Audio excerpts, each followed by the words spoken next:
ಅಡುಗೆ ಮನೆಯಲ್ಲಿ ಬಗೆ ಬಗೆಯ ಅಡುಗೆ ಸಾಮಗ್ರಿಗಳು, ಮಸಾಲೆ ಪದಾರ್ಥಗಳು, ಕಾಳು ಕಡಿ ಎಲ್ಲವೂ ಇರುತ್ತವೆ. ನಮ್ಮ ದೇಹದ ಆರೋಗ್ಯಕ್ಕೆ ಒಂದೊಂದು ಬಗೆಯ ಆಹಾರ ಪದಾರ್ಥಗಳಿಂದ ಒಂದೊಂದು ರೀತಿಯ ಪ್ರಯೋಜನಗಳು ಸಿಗುತ್ತವೆ. ಆದರೆ ಒಂದೇ ಬಗೆಯ ಪೌಷ್ಟಿಕಾಂಶಗಳನ್ನ ಎಲ್ಲ ಆಹಾರ ಪದಾರ್ಥಗಳಲ್ಲಿ ನೋಡಲು ಸಾಧ್ಯವಿಲ್ಲ. ಅದೇ ರೀತಿ ಎಲ್ಲ ಆಹಾರ ಪದಾರ್ಥಗಳು ಕೇವಲ ಒಂದೇ ಬಗೆಯ ಪ್ರಯೋಜನಗಳಿಗೆ ಸೀಮಿತವಲ್ಲ. ಹೀಗಿರಬೇಕಾದ್ರೆ ನಮ್ಮ ದೇಹದಲ್ಲಿ ಯಾವ ಪೌಷ್ಟಿಕ ಸತ್ವಗಳು ಕಡಿಮೆಯಾಗಿದೆ ಅಥವಾ ಪೌಷ್ಟಿಕಾಂಶಗಳ ಕೊರತೆ ಇದೆ ಎಂಬುದನ್ನು ಮೊದಲು ತಿಳಿದುಕೊಂಡು ಅದಕ್ಕೆ ಸಂಬಂಧಪಟ್ಟಂತೆ ಇರುವ ಆಹಾರ ಪದಾರ್ಥಗಳನ್ನು ಸೇವನೆ ಮಾಡಲು ಮುಂದಾಗಬೇಕು. ಇದಕ್ಕಾಗಿ ಮೊದಲು ರಕ್ತ ಪರೀಕ್ಷೆ ಮಾಡಿಸಿಕೊಂಡು ವೈದ್ಯರ ಸಲಹೆ ಪಡೆದುಕೊಂಡು ಮುಂದುವರಿಯುವುದು ಒಳ್ಳೆಯದು.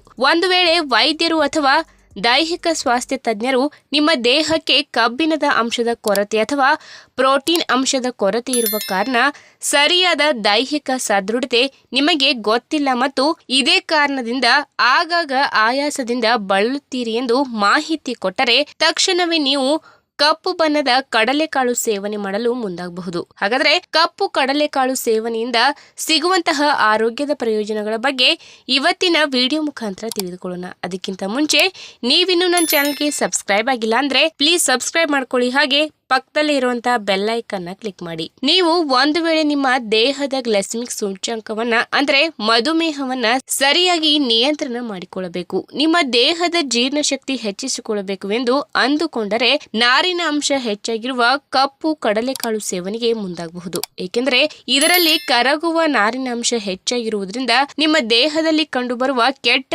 ಕೊಲೆಸ್ಟ್ರಾಲ್ ಅಂಶವನ್ನ ಕಡಿಮೆ ಮಾಡಬಲ್ಲದು. ಜೊತೆಗೆ ದೇಹದಲ್ಲಿ ಅಗತ್ಯವಾಗಿ ಬೇಕಾದ ಒಳ್ಳೆಯ ಪ್ರಮಾಣದ ಉತ್ತಮ ಕೊಲೆಸ್ಟ್ರಾಲ್ ಅಂಶವನ್ನ ನಿರ್ವಹಣೆ ಮಾಡಬಲ್ಲದು.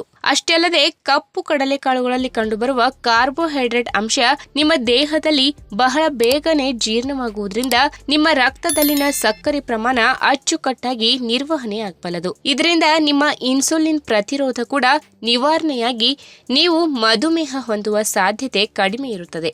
ಅಷ್ಟೇ ಅಲ್ಲದೆ ಕಪ್ಪು ಕಡಲೆಕಾಳು ನಿಮ್ಮ ಅನಿಮಿಯಾ ಸಮಸ್ಯೆಯನ್ನ ದೂರ ಮಾಡುವ ಶಕ್ತಿಯನ್ನ ಪಡೆದಿದೆ. ವಿಶೇಷವಾಗಿ ಗರ್ಭಿಣಿ ಮಹಿಳೆಯರಿಗೆ ಹಾಗೂ ಬಾಣಂತಿ ಮಹಿಳೆಯರಿಗೆ ದೇಹದಲ್ಲಿ ಅಗತ್ಯವಾಗಿ ಇರಬೇಕಾದ ಕಬ್ಬಿಣದ ಅಂಶದ ಮಟ್ಟವನ್ನ ಕಾಯ್ದುಕೊಳ್ಳಲು ಕಪ್ಪು ಕಡಲೆಕಾಳು ನೆರವಾಗುತ್ತದೆ.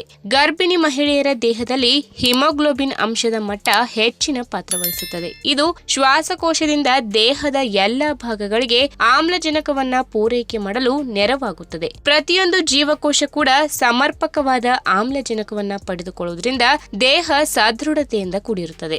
ಇನ್ನು ಕಪ್ಪು ಕಡಲೆಕಾಳು ಸೇವನೆ ಮಾಡುವ ಅಭ್ಯಾಸ ಇಟ್ಟುಕೊಂಡರೆ ಯಾವುದೇ ಸಸ್ಯಾಹಾರಿ ಜನರಿಗೆ ದೇಹಕ್ಕೆ ಅಗತ್ಯವಾಗಿ ಬೇಕಾದ ಪ್ರಮಾಣದಲ್ಲಿ ಪ್ರೋಟೀನ್ ಅಂಶ ಸಿಗಲಿದೆ. ಹೀಗಾಗಿ ದೇಹದ ಮಾಂಸಖಂಡಗಳ ಸದೃಢತೆಯನ್ನ ಇದು ನಿರ್ವಹಣೆ ಮಾಡುವುದು.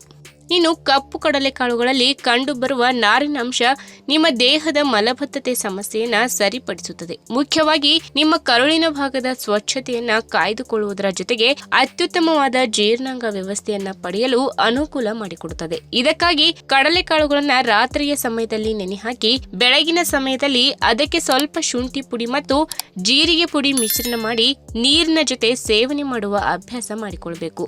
ಅಷ್ಟೇ ಅಲ್ಲದೆ ಕೇವಲ ನಿಮ್ಮ ದೇಹದ ಒಳಭಾಗದ ಅಂಗಾಂಗಗಳನ್ನು ಮಾತ್ರವಲ್ಲದೆ ನಿಮ್ಮ ದೇಹದ ಚರ್ಮದ ಆರೋಗ್ಯವನ್ನ ಕೂಡ ಇದು ರಕ್ಷಣೆ ಮಾಡುವ ಗುಣವನ್ನ ಪಡೆದುಕೊಂಡಿದೆ. ನಿರಂತರವಾಗಿ ಆಗಾಗ ನಿಯಮಿತವಾದ ಪ್ರಮಾಣದಲ್ಲಿ ಕಪ್ಪು ಕಡಲೆಕಾಳು ಸೇವನೆ ಮಾಡುತ್ತಾ ಬಂದರೆ ನಿಮ್ಮ ದೇಹದ ಚರ್ಮದ ಮೇಲೆ ಫ್ರೀ ರ್ಯಾಡಿಕಲ್ ಅಂಶಗಳ ಹಾವಳಿ ತಪ್ಪುತ್ತದೆ. ಇದು ನಿಮ್ಮ ಚರ್ಮದ ಸುಕ್ಕು ಮತ್ತು ಗೆರೆಗಳಿಗೆ ಶಾಶ್ವತ ಮುಕ್ತಿ ಕೊಡುತ್ತದೆ. ಕಪ್ಪು ಕಡಲೆಕಾಳುಗಳಲ್ಲಿ ಕಂಡುಬರುವ ವಿಟಮಿನ್ ಬಿ ಅಂಶ ಇದಕ್ಕೆ ಪ್ರಮುಖ ಕಾರಣ ಎಂದು ಹೇಳಬಹುದು.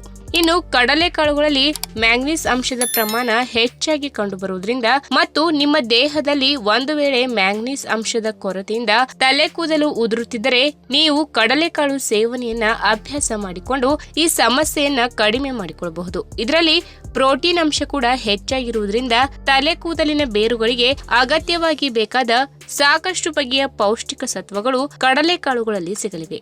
ಈ ವಿಡಿಯೋ ನಿಮಗೆ ಇಷ್ಟವಾದಲ್ಲಿ ತಪ್ಪದೆ ಲೈಕ್ ಮಾಡಿ, ಶೇರ್ ಮಾಡಿ, ಹಾಗೆ ನಿಮ್ಮ ಅನಿಸಿಕೆನ ಕಮೆಂಟ್ ಮೂಲಕ ತಿಳಿಸಿ.